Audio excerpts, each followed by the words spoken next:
Olá, seja muito bem-vindo a mais um Sessão Terapia, sua dose diária de sanidade mental. Espero que vocês estejam acompanhando a nossa programação diária aqui. Tô animado com esse negócio de Sessão Terapia.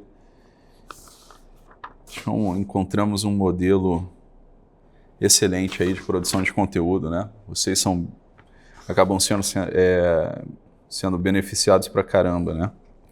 A partir aqui da minha visão, do meu raciocínio clínico. Os comentários aqui no YouTube também estão maravilhosos. Então, o pessoal que assiste o Sessão Terapia, comentem aqui, né, o que vocês acharam, perguntas, dúvidas, etc. A gente está sempre de olho, a equipe está sempre de olho ali. E, de repente, se houver alguma dúvida pertinente, né, algum comentário, a gente pode trazer aqui no nosso programa e tirar essas dúvidas e, de repente, né, comentar em cima, alguma coisa assim. Beleza? Então, hoje estamos aqui no nosso 18º caso do Sessão Terapia. E o caso de hoje é o seguinte: medo da morte. Pegou uma arma e veio atirar no meu pai, na nossa casa. Então, quem me escreve é uma mulher do sexo feminino, enfermeira de 25 anos, 1,65 m de altura, 43 quilos. Religião protestante, estado civil solteira e mora com os pais. Faz algum tratamento de saúde? Acompanhamento com arritmiologista. Toma algum medicamento? Se sim, qual? Ela toma Celozoc, tá? Para tratamento de arritmia cardíaca. Escolaridade, ensino superior completo. E quando eu peço para ela resumir aqui em 5 linhas a história da infância, ela diz o seguinte: quando tinha 6 anos, um vizinho pegou uma arma e veio atirar no meu pai, dentro da nossa casa. No final, nada de ruim aconteceu, mas isso me deixou em pânico. Cresci com medo, né, com uma sensação de que algo ruim ia acontecer a qualquer momento. E sofri abuso sexual por parte de um primo. Resume em até 10 linhas o problema que você gostaria de resolver. Ela diz o seguinte: desespero diante da enfermidade de alguém da minha família, literalmente não durmo até melhorarem. Medo da minha própria morte, tenho problemas no coração e isso me paralisa. Antes eu era protestante e tinha fé que esse era o caminho, mas depois de conhecer o catolicismo, me sinto sem saber o que fazer agora. É horrível viver com medo o tempo todo. Muito bem. Vamos dar um nome fictício para essa mulher, para a gente conseguir conversar, né, de modo mais direto aqui com ela. Olha só que interessante. Um prato cheio para um psicanalista. Então veja, na infância ela teve esse episódio do abuso, né, com o primo. Uma coisa a gente vai ter que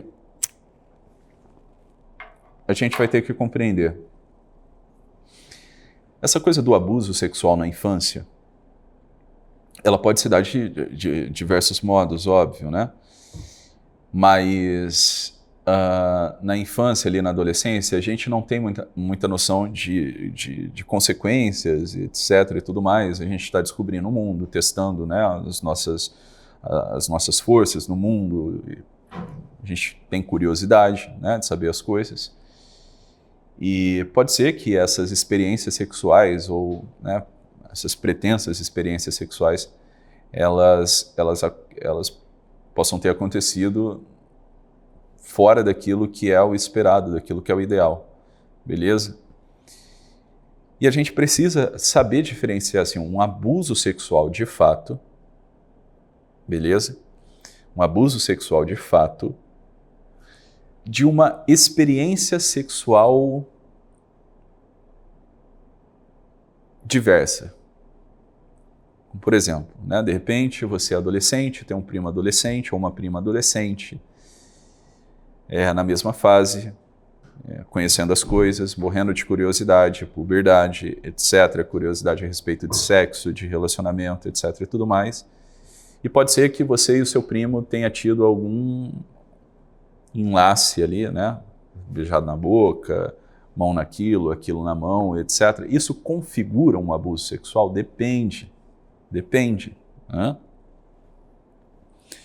Porque o abuso sexual necessita da figura do abusador, daquele que ludibria, daquele que seduz, daquele que vai se aproveitar intencionalmente de uma vítima. E nesse caso, por exemplo, se eu tive uma experiência sexual diversa, né, com uma prima, por exemplo, por iniciativa própria, curiosidade, alguma coisa assim, isso não configura, né, um cenário de abuso, beleza? Eu não estou dizendo que o que essa pessoa aqui que nos escreve, né, a Tereza, né, a gente deu um nome fictício, Tereza, é isso? Não sei, vamos chamar ela de Tereza.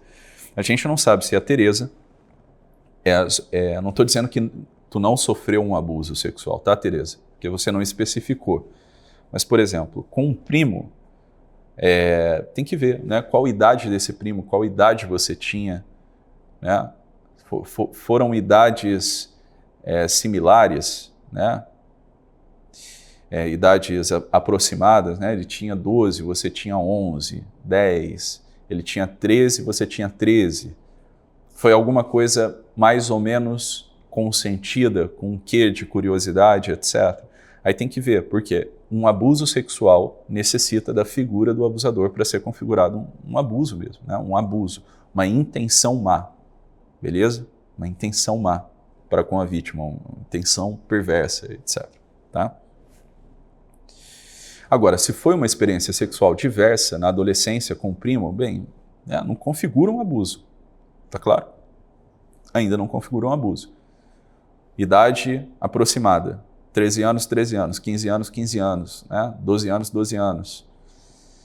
E ali uma paixão, alguma coisa assim, quarto escuro, em casa, não sei o quê, mão naquilo, aquilo na mão, né? Ou chegou a ter penetração, etc. e tudo mais, mas alguma coisa lá meio, digamos assim, meio consentida, com curiosidade.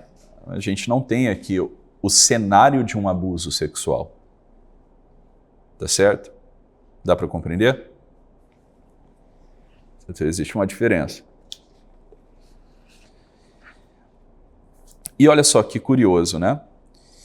Você relata para mim o desespero diante da enfermidade de alguém da família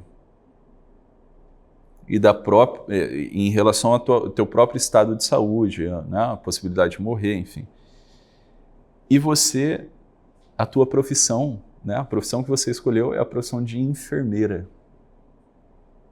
Por que eu falei que é um prato cheio, né, para um psicanalista isso daqui? Porque trata-se de uma projeção de reparação.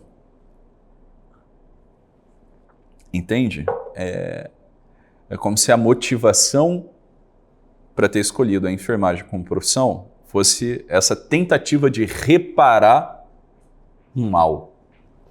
Entendeu? De reparar um mal, de se colocar à frente, né, no fronte de batalha, etc. Eu não sei o quanto você pensou, o quanto você meditou para ter escolhido a profissão de enfermagem, né, de enfermeira, mas a motivação pode ter sido essa coisa, né, uma fantasia de reparação. Como existe a possibilidade da minha família adoecer, do meu pai morrer, como eu sofri, né, esse trauma na infância de ter visto ali um vizinho com uma arma correndo atrás do meu pai querendo atirar, isso pode ter se tornado uma fantasia de reparação para você. Dá para compreender isso? E aí tu escolheu a enfermagem para quê? A fim de que você não sofra diante da possível enfermidade de alguém. Beleza? Só que como enfermeira você já deve ter se deparado com cenários ruins, assim, cenários, né, de morte, enfim, de óbito de um paciente, etc., emergência e tudo mais. E isso daqui pode ter sido uma experiência não meditada para você.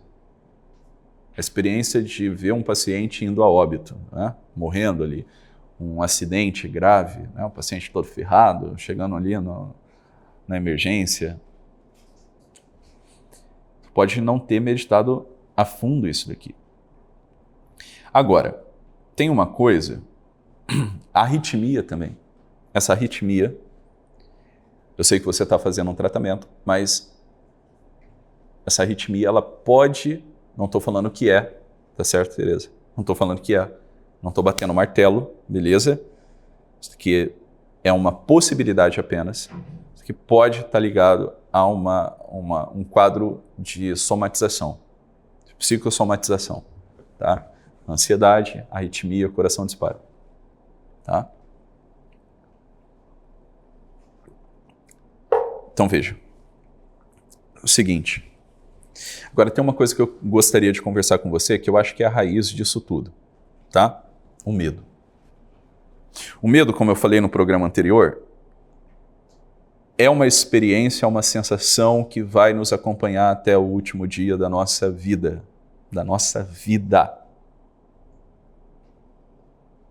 Isso tem que ficar claro para vocês, nós temos medo. O medo, ele participa de todas as nossas escolhas.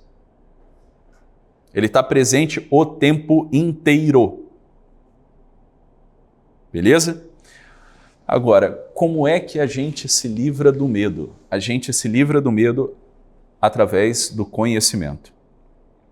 Então, o medo, ele pode desencadear um desespero, né, uma visão completamente negativa a respeito da vida e você ficar absolutamente desesperada diante das situações sem saber o que fazer.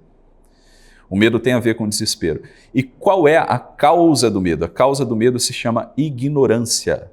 A gente ignora determinadas coisas e por não saber como essas coisas funcionam, né? Veja, quando a gente conhece alguma coisa, pessoal, conhecer alguma coisa é saber se posicionar em relação a ela. Quando eu conheço algo, eu sei me posicionar em relação a esse algo. Eu sei para que ele serve e eu sei manipulá-lo, né? Eu sei como eu deveria me posicionar ou como eu devo me posicionar frente a determinadas coisas. Tá certo?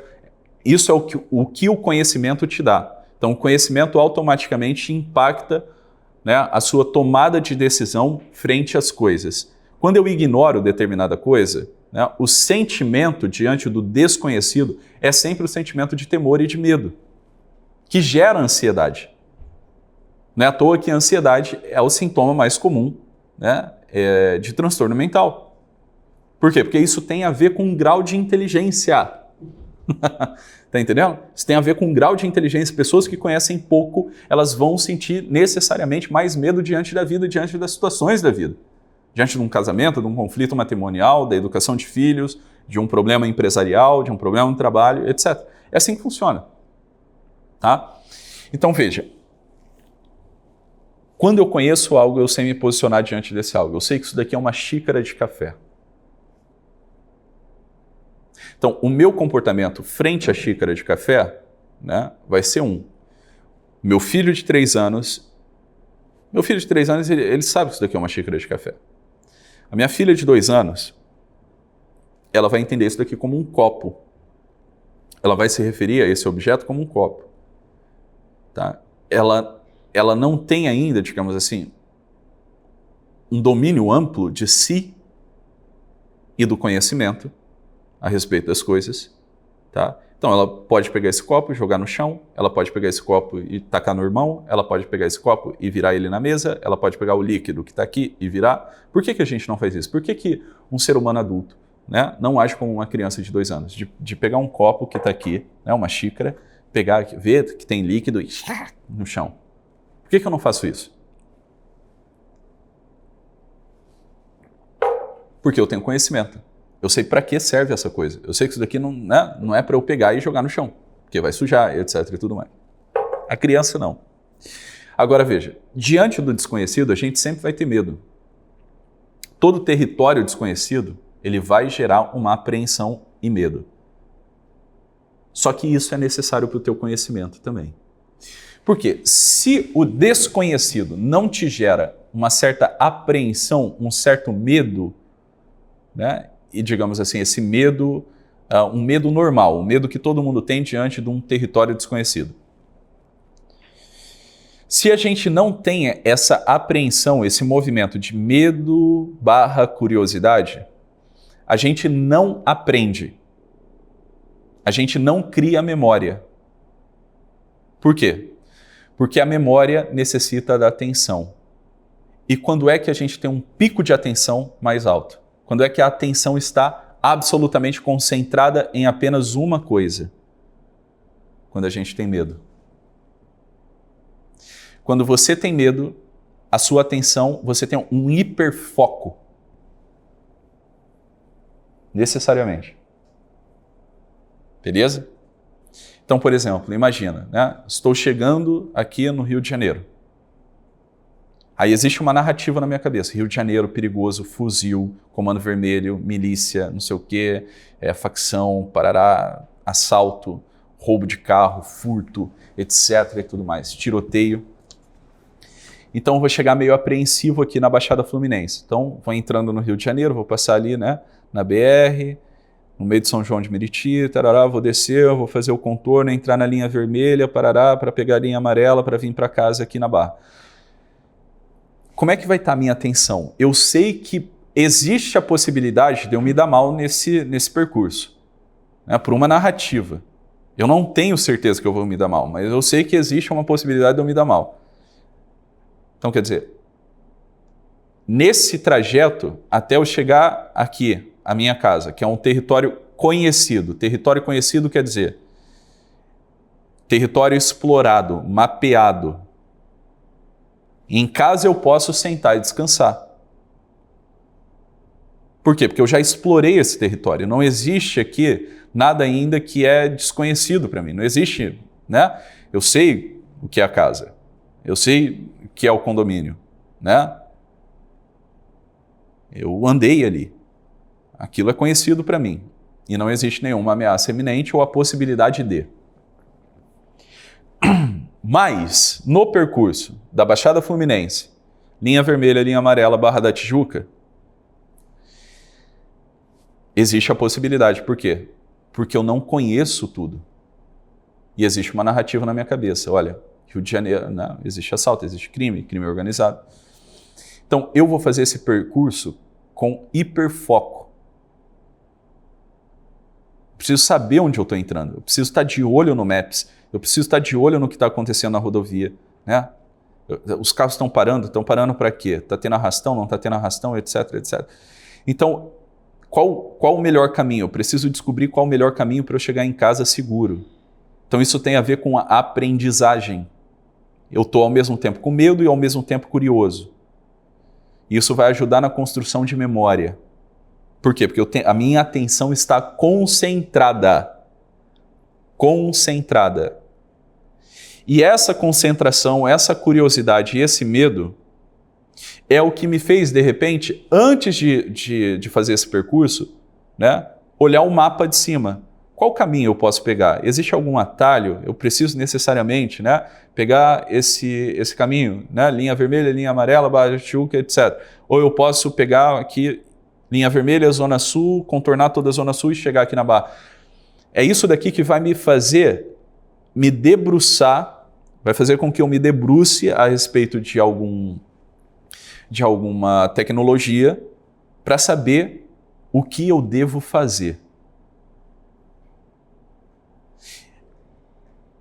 Qual tipo de execução eu vou ter mais sucesso? Beleza? Em qual tipo de planejamento e execução eu vou ter mais sucesso? Então, sem medo e sem curiosidade, tu também fica estagnado na vida. Dá para entender isso? Aqui é que está o ponto. O médico cirurgião, né? Vamos pensar, você está ali auxiliando uma cirurgia de risco. Então você tem um hiperfoco, porque você não pode passar um instrumental errado para o médico. Se passar um instrumental errado para o médico, fodeu, né? Perdeu tempo, não sei o quê, vai dar... Às vezes o médico nem está vendo, ele só passa a mão e... Beleza? Então você vai ter um hiperfoco. Porque você tem esse movimento da curiosidade e do medo. Tá? E aqui você vai construindo habilidade. construindo habilidade, construindo habilidade. Depois que você explorou o território desconhecido, aí você consegue sentar e descansar. Que não existe, né? É um fator desconhecido ali, né? O desconhecido, ele vai gerar medo e curiosidade pelo seguinte, ele pode ser ameaçador.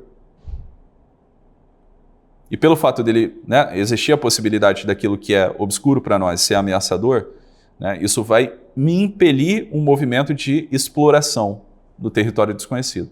Eu vou mapear ele. E assim se dá a vida humana, né, do começo ao fim. Beleza? Ótimo. Agora vamos lá. Nós temos uma ideia do que é a realidade, do que é a vida. Aqui é que está o ponto. A sessão de hoje, se você prestar atenção nessas coisas aqui que eu vou te falar, isso aqui vai ser disruptivo para você, né, para você que está me assistindo. Agora eu não posso. Não é minha esposa, então não vou atender. Então é o seguinte.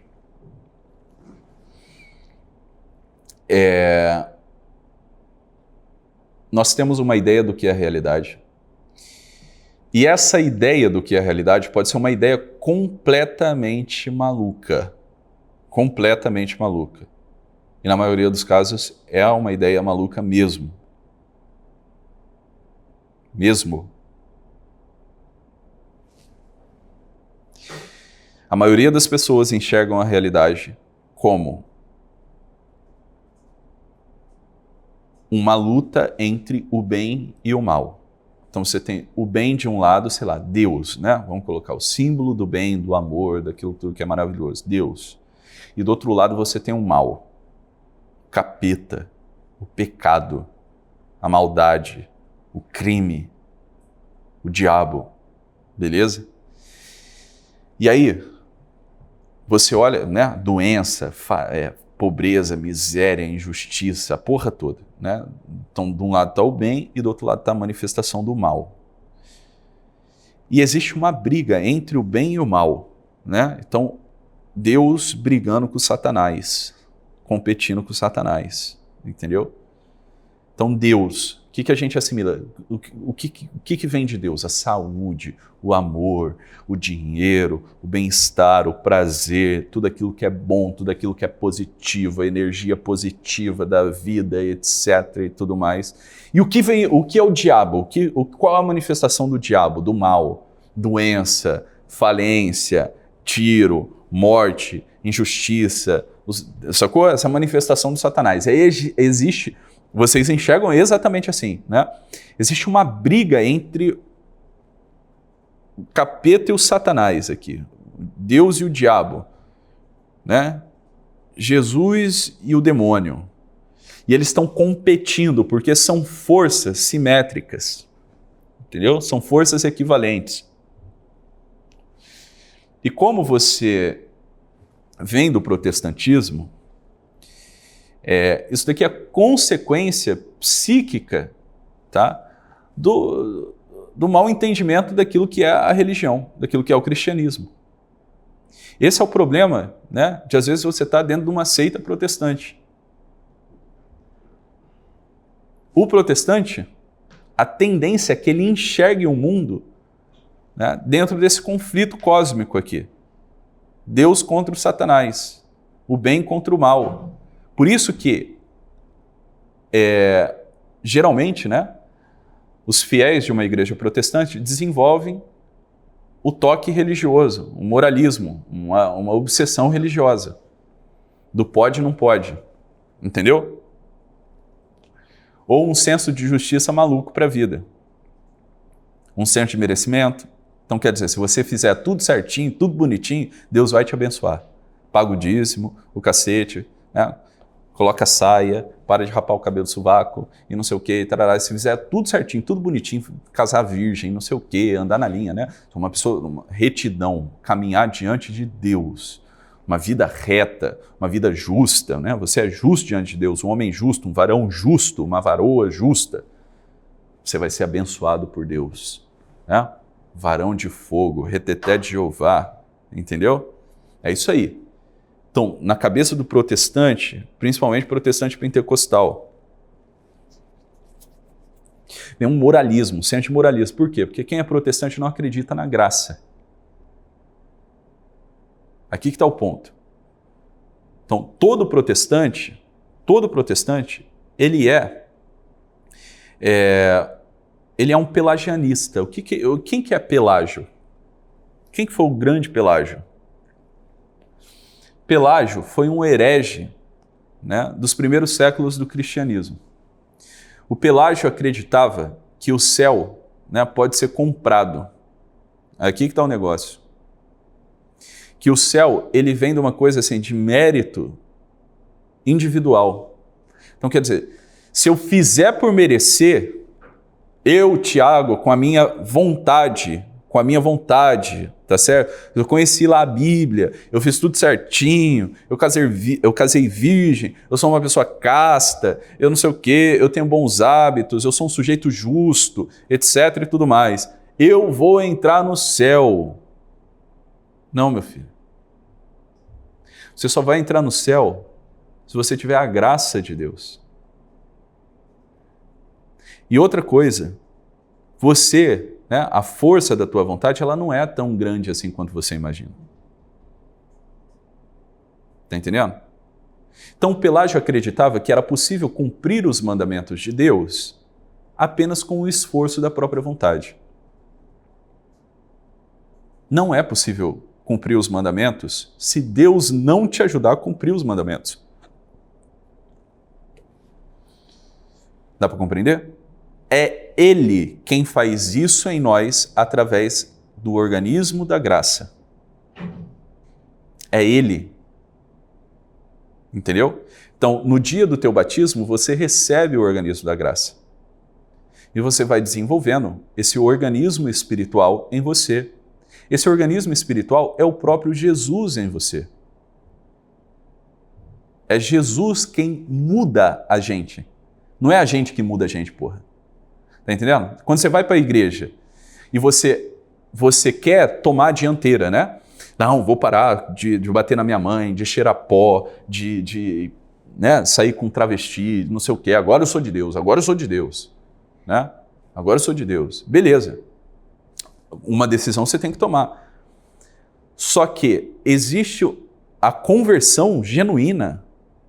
A conversão genuína é a conversão de abertura para a graça de Deus. E a graça de Deus, ela vem por onde? Ela vem pelos sacramentos.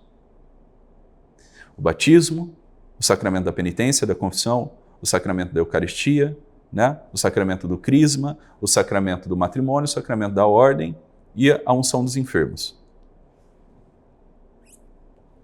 Então, o que são os sacramentos? São sinais visíveis da graça invisível. E aí a gente vai alimentando esse organismo espiritual através da prática da religião. Tá claro? Então, essa sementinha da graça que a gente recebe no batismo, a gente vai regando ela através de uma vida de imitação da vida de Cristo. Através de oração, jejum e esmola. Esse é o tripé da religião. O tripé da religião é oração, jejum e esmola. Tá claro? E a frequência nos sacramentos. A frequência dos sacramentos está aqui no campo da oração. Quando você vai para a missa, você está praticando a oração. Mas oração sem jejum e sem esmola não serve para nada. Jejum sem oração e esmola também não serve para nada. Esmola, caridade, sem jejum e oração também não serve para nada. Dá para compreender? Então, veja, você vai alimentando esse organismo da graça e o Espírito Santo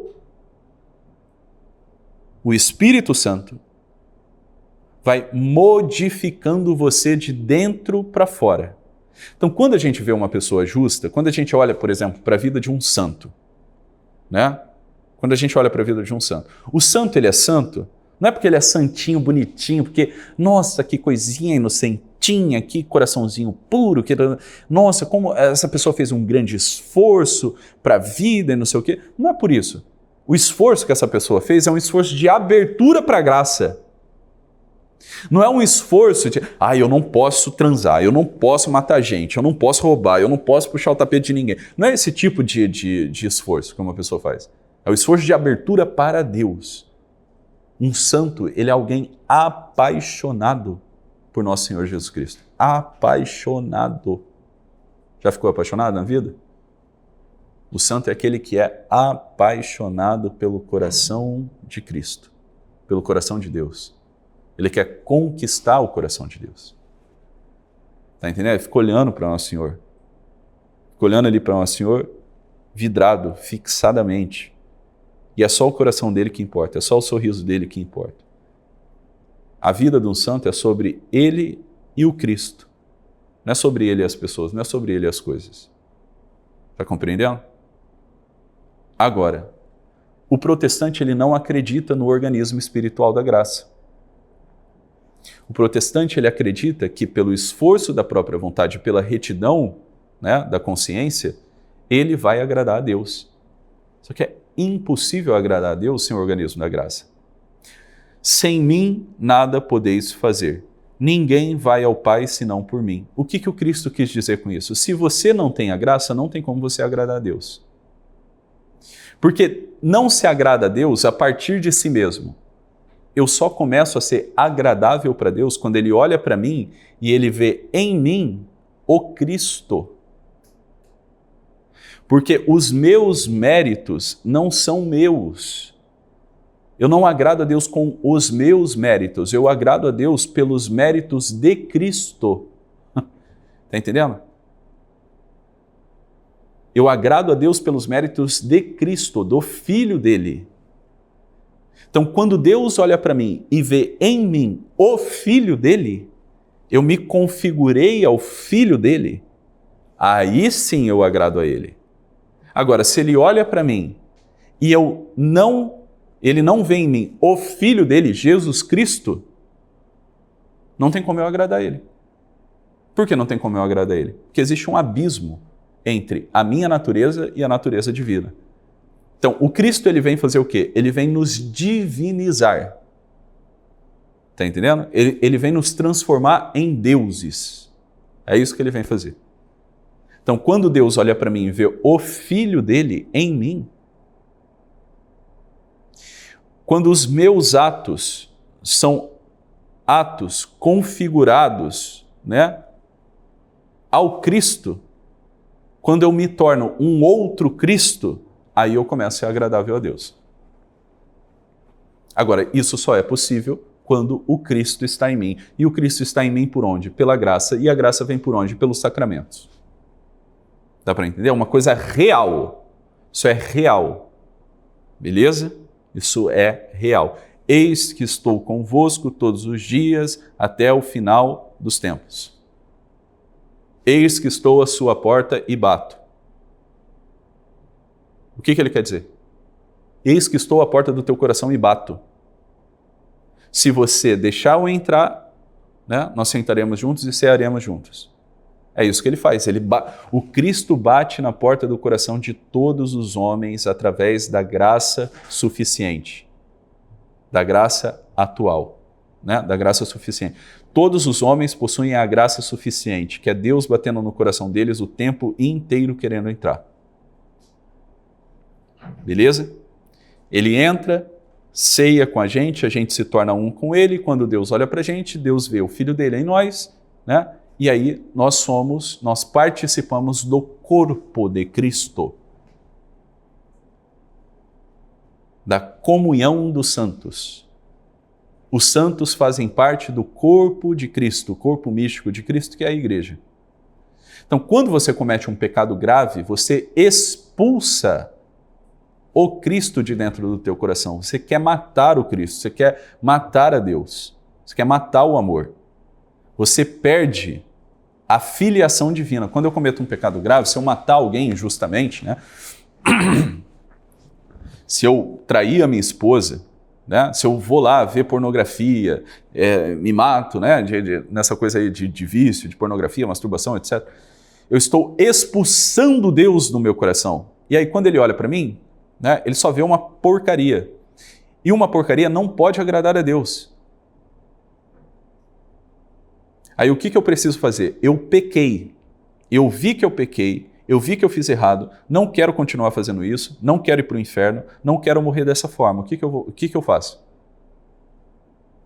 Vou lá no padre me confessar. E quando o padre absolve os meus pecados,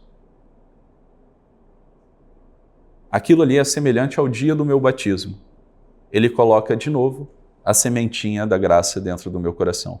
Agora Deus olha para mim e vê em mim o filho dele. Só que o que eu preciso fazer? Regar essa sementinha, para ela crescer e se transformar numa árvore que gera frutos. É isso. Esse é o itinerário da vida cristã. Tá bem? Agora veja, na cabeça de uma pessoa que não tem um conhecimento adequado a respeito de Deus, a respeito da vida espiritual, é claro que ela vai olhar para ela e ela vai querer ser agradável a Deus, ela vai querer ser agradável às pessoas, ela vai querer fazer o bem, entendeu? Mas com as próprias forças dela, ela vê que ela não consegue. E outra coisa também, ela vai começar a olhar para o mundo e ela vai achar, né, que o mundo é essa guerra entre Deus e o capeta, entre o bem e o mal. Só que, minha filha, entre o Criador e a criatura existe uma distância. Entre Deus e um anjo existe uma distância. Deus é infinitamente superior ao demônio. Não existe intensidade de força compatível entre Deus e o que quer que seja. Dá para entender? Deus é Deus. Não existe essa treta que vocês imaginam, que Deus está competindo com o demônio. Não tem como Deus competir com o demônio, porra. Aliás, não tem como o demônio competir com Deus. Vocês estão malucos. O mal, ele não existe. O mal não é uma coisa, tá entendendo? O mal é a ausência. A ausência. Então veja, vamos pensar o seguinte, existe a luz, não existe a luz? A sombra existe? Não, a sombra não existe. A sombra, ela é a ausência de luz. A sombra não existe em si mesma. A sombra é a ausência de luz. O que é o mal? É a ausência do bem. O mal não é uma coisa. Tá entendendo? O que existe na realidade é o bem. O que existe na realidade é o bem. Só que existem níveis de bem, existe uma hierarquia do que é bom. O demônio, prestem atenção. Aqui é que está o negócio, cara. É impossível que Deus odeie o demônio. O demônio, ele não é mal em si mesmo. O demônio, pelo simples fato dele ser uma criatura, ele é bom. Agora vai dar nó na cabeça de vocês tudo. Deus pode criar alguma coisa má? Ele sendo o infinito bem, a própria bondade, pode surgir alguma coisa má dele? Não. Então, pelo simples fato do demônio existir, ontologicamente falando, né? Isso é um bem. Ele é bom. Ele é bom. Ponto. Ele é bom. Agora, qual que é o negócio?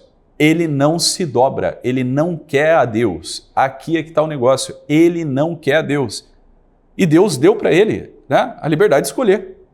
Porque amor, obrigado, não é amor. O amor só é verdadeiro quando ele é livre, né? Só que o demônio não quer. Ora, o demônio não quer. E Deus vai destruir o demônio porque o demônio não quer amá-lo? Não. Por que não? Porque Deus não vai obrigar ninguém a amá-lo. Ele poderia fazer isso? Poderia. Digamos assim, né? Ele é Deus? Enfim, não deve satisfação a ninguém. Tá certo? Mas ele não faz. Por quê? Porque não é da ordem do amor. Ele iria se contradizer se ele agisse de outro modo. Está compreendendo? Se ele agisse de outro modo, ele não seria Deus. Aqui é que está o ponto. Então veja, não existe briga entre Deus e o capeta. E você também tem a mesma possibilidade que um anjo tem. Por quê? Porque você tem inteligência. Então você pode olhar para Deus e negá-lo. Você pode olhar para o bem, para a verdade, né? Reconhecer, não, aqui está o bem, aqui está a verdade, aqui está a beleza. Mas eu não quero.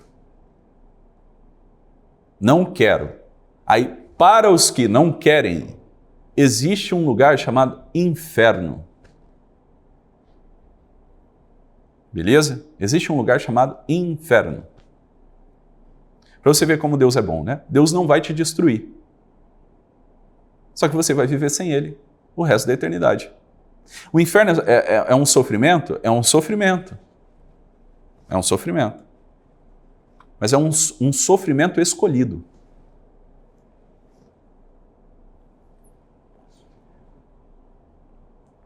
Todas as pessoas que estão no inferno, elas querem estar no inferno. Elas odeiam a Deus. Elas não foram para o inferno porque Deus olhou lá, né? Tu morreu. Aí, Deus, sei lá, São Pedro, um anjo, sei lá, o estagiário lá, na hora que você morreu, falou assim, vamos ver aqui na lista se ele fez tudo direitinho. Ah, beleza, foi na igreja, foi no culto, foi não sei na onde, foi não sei...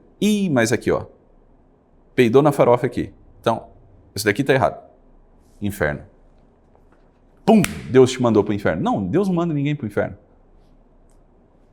Está compreendendo? Deus não manda ninguém para o inferno. Deus não condena ninguém ao inferno.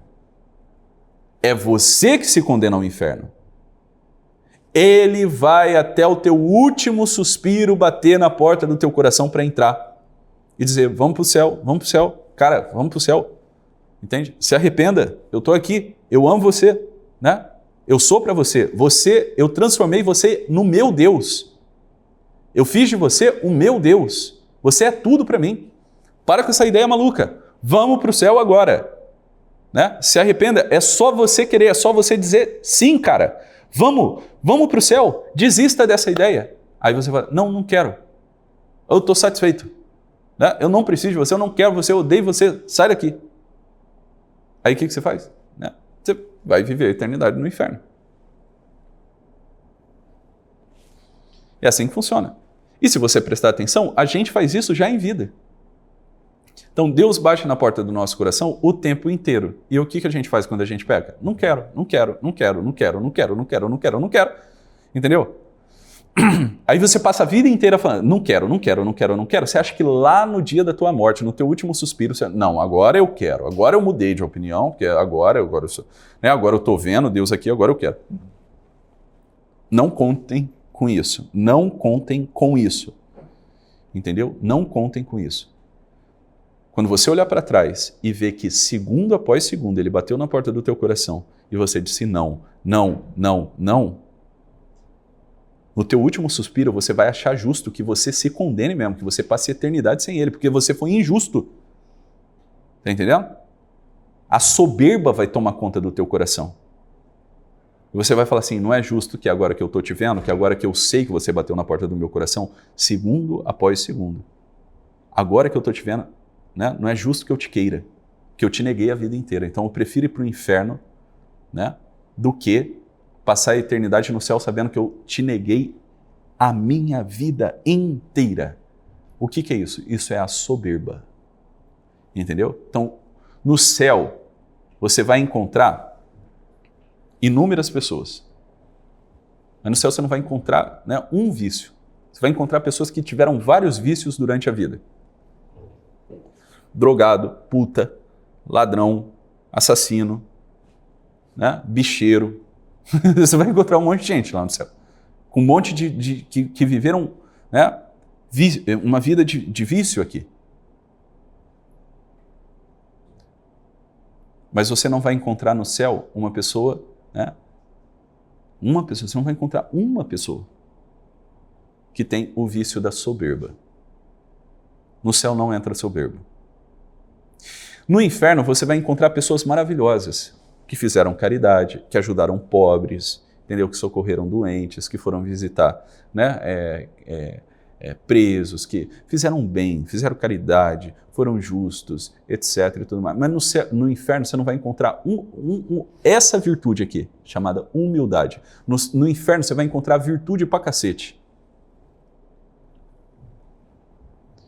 pra cacete.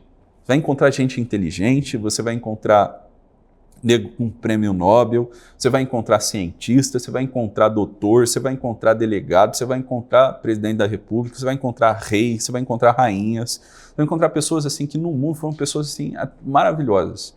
Encontrar uma série de virtudes no inferno, mas você não vai encontrar uma: a humildade. Essa é a diferença, entendeu?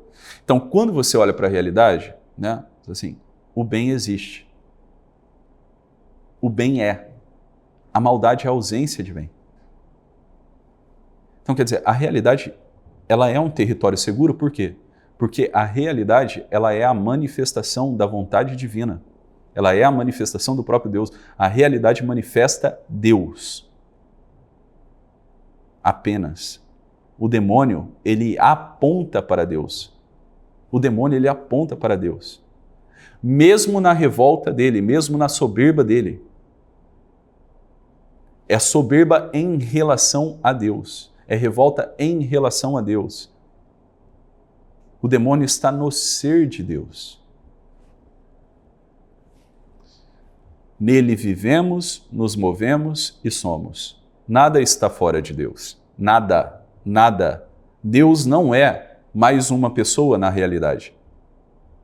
Deus, ele é o chão da realidade. Só que vocês acham que Deus é uma pessoa tão impotente quanto nós, tão burra quanto nós. E não é, meu filho. Deus é o chão que a gente caminha. Tá entendendo? Você já viu alguma pessoa assim caminhar fora do chão? Você já viu alguma coisa que não esteja presa ao chão? Não. Nós estamos nele. Nós estamos nele. É impossível você sair de dentro dele. É impossível você existir sem ele. Impossível. Está compreendendo? Então, todas as coisas manifestam a grandeza, o poder, o amor, a bondade, a beleza, a ordem dele. Todas. Até o próprio demônio. Está compreendendo? Agora, né? Você tem uma vontade livre. Você pode querer ele e você pode não querer ele. Aqui é que está o ponto. Está compreendendo? Você pode querer e não querer. Então, não tem nada assim, ó, fora de controle. As coisas estão fora do controle para nós, mas elas não estão fora de controle para a perfeição divina, para a vontade divina. A gente olha para as coisas, para a doença, para a miséria, né, para a maldade, para as injustiças, e a gente fala assim, porra, eu não consigo mudar isso. Caralho, que mundo fodido, que mundo injusto, que não sei o quê, caramba, porque meu pai é assim, porque minha mãe é assim, porque a vida tem que ser assim. Mas isso é para nós. Entendeu? Para nós que não temos poder de mudar, que a gente não tem um conhecimento onisciente, onipresença e onipotência. Aí a gente olha para as coisas e fala, puta merda, né? Que merda isso daqui. Mas você acha que Deus olha para as coisas desse modo? Você acha que Deus olha para as coisas desse modo? Você acha que Deus se frustra? Você acha que para Deus existe alguma coisa errada na realidade? Você acha que Deus fica puto? Você acha que Deus tem medo? Você acha que Deus não tem capacidade de resolver as coisas? É isso mesmo. Tá entendendo? E essa daqui é uma consequência psicológica e de cosmovisão, né, oriunda do protestantismo. É claro que na Igreja Católica existe um monte de gente que pensa assim também. Mas no protestantismo isso é infinitamente mais forte. Esse tipo de mentalidade. Por quê? Porque o protestantismo não acredita na graça, no organismo da graça. O protestante acredita que ele sozinho, pela retidão de consciência, ele vai se justificar. Entendeu? Então ele vai chegar no dia da morte dele e vai falar assim, olha como eu sou bonitinho, pronto. Agora eu sou uma pessoa limpa, eu nunca fiz nada errado no mundo. Me ame, você deve me amar. É claro que muitos católicos também fazem isso. É por isso que você, que é católico, não reza quando você está em estado de pecado. É por isso que você se afasta de Deus. Está compreendendo? Porque você quer parecer bonitinho para Deus. Aí você vai lá se confessar, aí você volta a rezar, né? Pronto, agora eu estou limpo, então agora, Deus, você pode me amar. Você pode, né, olhar para mim e ver como eu sou perfeito, como eu sou bonitinho. Olha só, olha como eu estou limpinho agora. Agora me ama. É isso que muito católico faz. Tá entendendo? Esquecido de que quem te limpou foi ele.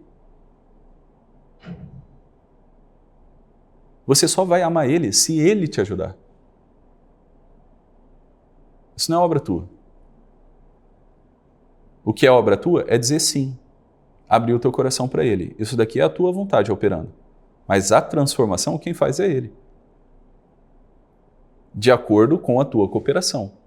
Você pode cooperar, você pode cooperar. Você é um cooperador. Mas quem é o operador é ele. Você coopera. E ele opera. Dá para entender a diferença? Então veja, essa é a verdade da fé, porra. Essa é a verdade da fé. Essa coisa assim de, sou protestante, sou católico. Cara, vocês precisam estudar as coisas, porra. Qual que é o meu conselho para você? Você deve se converter? Você deve se converter. Na realidade, tu deve se converter. Beleza? Mas não com essa cabecinha. Se for para continuar com uma cabecinha, né, pequenininha, Terezinha, é melhor que tu, né? A gente está precisando mandar a gente embora da igreja. Vaza daqui. A igreja está precisando de excomunhões, entendeu? A igreja não precisa de volume. A gente não é partido político, entendeu? A gente não é partido político, a gente não é grupo de ativista. Vem para a igreja católica, vem para a igreja católica, vem para a igreja católica. Quem vem para a igreja católica? Entendeu? Não é assim que funciona. Vem para a igreja católica, olha que coisa maravilhosa aqui. A gente é pica, a gente é não sei o quê, a gente está na verdade. Não. Não é assim. A coisa teria que ser diferente. A gente teria que olhar assim, um monte de gente e falar assim, não, tu não. Tá excomungado, tu tá fora. Né? Você também não. Cai fora daqui. A gente não está, né? A igreja católica não está procurando adeptos.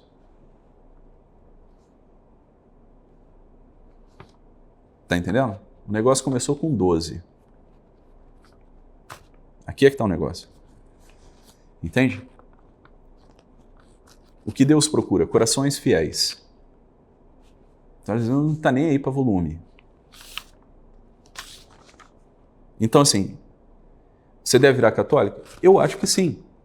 Mas, né, sabendo como as coisas funcionam para que você seja fiel. Por quê? Porque aqui está a verdade mesmo. Mas eu não vou te convencer de vir para a igreja, né, católica, de você começar a frequentar o sacramento. Não vou te convencer. Entendeu? Estuda. Né? Estuda e vê. É assim que funciona. E não caia também na lábia de um pregador, não sei o quê, tarará, se converter retoricamente, entende? Se converter retoricamente. Não vá para a igreja católica porque você se sente mais confortável, porque tem imagem bonita, porque os paramentos, né, que os padres usam na missa são bonitos, porque é uma coisa organizada. Não. Não pode ser por conta de sentimento, tem que ser pela verdade da fé. A verdade da fé. Eu vi a verdade, aqui está a verdade. Aqui está a verdade, e daqui eu não largo. Não largo o osso. Assim deveria ser a conversão. Aqui está a verdade a respeito da vida, né? Aqui eu aprendo como as coisas funcionam mesmo, aqui as coisas fazem sentido, sacou? Estou estudando e estou enxergando. E não porque a tua turma, né? O rapaz que você gosta, a menina que você gosta, aí para quem vai na igreja, não sei o quê. Você tem que entender as porras, porra. Você tem inteligência para conhecer as coisas, né? Então assim, eu não vou aqui convencer ninguém de virar católico, né? Não é para... Fica aí onde você está e estuda, começa a conhecer as coisas, pô. Dá para entender? Começa a conhecer as coisas. Por quê? A igreja católica, ela não é nesse sentido, eu vou lá na missa, eu participo da comunidade, não sei o quê, eu sou batizado católico, eu já tenho aqui alguns sacramentos, né? Então, eu não vou para o inferno. Não, você vai para o inferno sim. Você vai para o inferno sim, você vai para o inferno como católico, como protestante, não tem garantia. A única garantia é você cooperar com o amor divino, cooperar com a graça de Deus. E isso é algo individual. A igreja está aí para te dar os sacramentos, para dar Jesus para você. Mas mesmo católico você pode dizer não a ele. Não é garantido. Dá para entender? Na Igreja Católica você vai ter tudo o que é necessário para você se tornar um grande santo, para você ter um coração do tamanho do coração de Deus. Mas você pode não querer, mesmo sendo católico. Dá para entender? Então é isso. Para de ter medo, a realidade ela é um território seguro, porque ela é a manifestação do próprio Deus, da bondade divina. Entendeu? A realidade ela não é um campo neutro, minado. Né? A enfermidade ela não é uma maldição. Dá para entender? A pobreza não é uma maldição. A morte não é uma maldição. Não depois da encarnação do Verbo. Entendeu? Nele vivemos, nos movemos e somos. Então isso para vocês entenderem que sanidade mental tem tudo a ver com vida espiritual. Mas vida espiritual não é sentimento de vida espiritual. Religião não é sentimento religioso. Vocês precisam entender que vida espiritual tem a ver com a vida da inteligência. Você contemplou um mistério da fé. Você viu a verdade da fé. Olha que coisa maravilhosa. Você viu a verdade da fé. Deus te deu a graça de ver a verdade da fé. Uma verdade sobrenatural. Se é uma verdade sobrenatural, só Deus pode te ajudar a enxergar essa coisa. É assim que funciona, né? E aí você viu isso e você ficou enlouquecido, como os santos ficaram enlouquecidos, assim, apaixonados.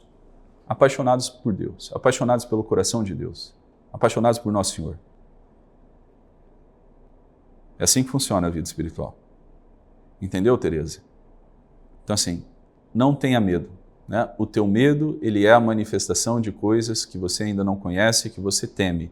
Só que esse medo, ele tem que despertar em você uma curiosidade de saber como as coisas funcionam.